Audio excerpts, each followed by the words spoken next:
Hello guys, welcome back to our channel. నిన్నటి match అయితే పాపం సిఎస్కే ఫ్యాన్స్కి అయితే హార్ట్ బ్రేకింగ్ మ్యాచే.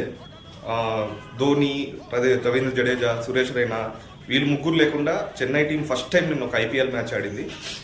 కానీ గెలుస్తారు అనుకున్నారు కానీ చాలా హోప్స్తో ఆడారు. చెన్నై చేసిన మేజర్ మిస్టేక్ ఏంటంటే ఆయుష్ మాత్రే లాస్ట్ ఐపీఎల్ సీజన్ మొత్తం ఓపెనర్గా తన ఒక కన్సిస్టెన్సీ తీసుకొచ్చినాడు. అంటే బాగా ఆడేవాడు. కానీ నిన్న ఆప్షన్ వండుకొని రుతురాజ్ గైక్వాడ్ ఈవెన్ మిడిల్ ఆర్డర్లో ఆడగలడు, 1 డౌన్ 2 డౌన్ ఎక్కడైనా ఆడగలడు.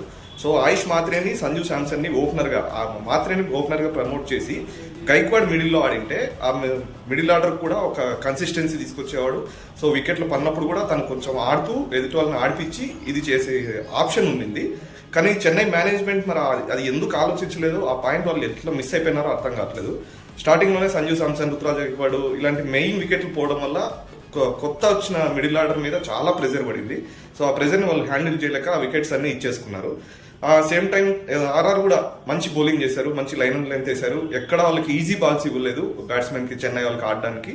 ఎంతసేపు టైట్ లైన్స్తోనే బౌలింగ్ చేశారు.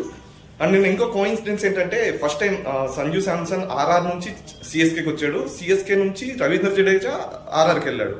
సో వాళ్ళిద్దరూ ఆడిన ఫస్ట్ మ్యాచ్ నిన్న ఈ సీజన్లో. సో ఫస్ట్ మ్యాచ్ ఇద్దరు ఆపోజిట్ ఆడారు.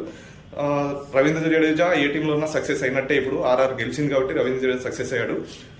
వరల్డ్ కప్లో T20 వరల్డ్ కప్లో అంత ఫామ్ చూపించిన సంజు శాంసన్ మరి నిన్న ఎందుకు ఇదైనాడు, ఎందుకు ఫెయిల్ అయినా అర్థం కావట్లేదు. బికాస్ ఆఫ్ బౌలింగ్ వాళ్ళు అన్ని మొత్తం టైట్ లైన్స్ వేశారు, ఎక్కడ తన ఆర్మ్స్ కానీ ఫ్రీ చేసుకోవడానికి. సో నేను షాట్ ఆడగలననే కాన్ఫిడెన్స్ అయితే బౌలర్స్ ఇవ్వలేదు RR bowlers. So Jofra Archer, Burger ఇద్దరు మంచి లైన్ అండ్ లెంత్ బాగా బౌలింగ్ వేశారు. సో అది ఇంకా ఆర్ఆర్కి ఆబ్వియస్లీ వైభవ్ సూర్యవంశీ, విజయ్. సో ఇద్దరు పాకెట్ డైనమైట్ ఓపెనర్స్ ఉన్నారు. సో వాళ్ళు ఎప్పుడైనా మ్యాచ్ని ఏ సిచ్యువేషన్లో అయినా మ్యాచ్ని ఇది చేసే కెపాసిటీ వాళ్ళిద్దరికి ఉంది. ఇది జరిగింది. సిఎస్కే కొంచెం పుంజుకోవాలంటే వీలైనంత తొందరగా ధోని మ్యాచ్లు ఆడాలి, ధోని గైడ్ చేయాలి. సో బ్యాటింగ్ ఆర్డర్ కూడా ఆయుష్ మాత్రేని ఓపెనర్గా ప్రమోట్ చేసి రుతురాజ్ గైక్వాడ్ మిడిల్ ఆర్డర్లో ఆడితే వాళ్ళకి ప్లస్ అవుతుంది అని చెప్పేసి మా ఫీలింగ్. సో ఈ మ్యాచ్ గురించి మీ అభిప్రాయాన్ని కామెంట్ చేయండి. మరిన్ని వీడియోస్ కోసం ఛానల్ని సబ్స్క్రైబ్ చేయండి. Thank you. Hello guys, welcome back to our channel.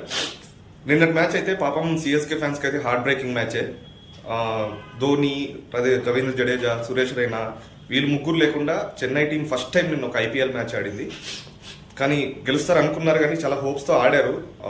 Chennai చేసిన మేజర్ మిస్టేక్ ఏంటంటే ఆయుష్ మాత్రే లాస్ట్ ఐపీఎల్ సీజన్ మొత్తం ఓపెనర్గా తన ఒక కన్సిస్టెన్సీ తీసుకొచ్చినాడు. అంటే బాగా ఆడేవాడు. కానీ నిన్న ఆప్షన్ వండుకొని రుతురాజ్ గైక్వాడ్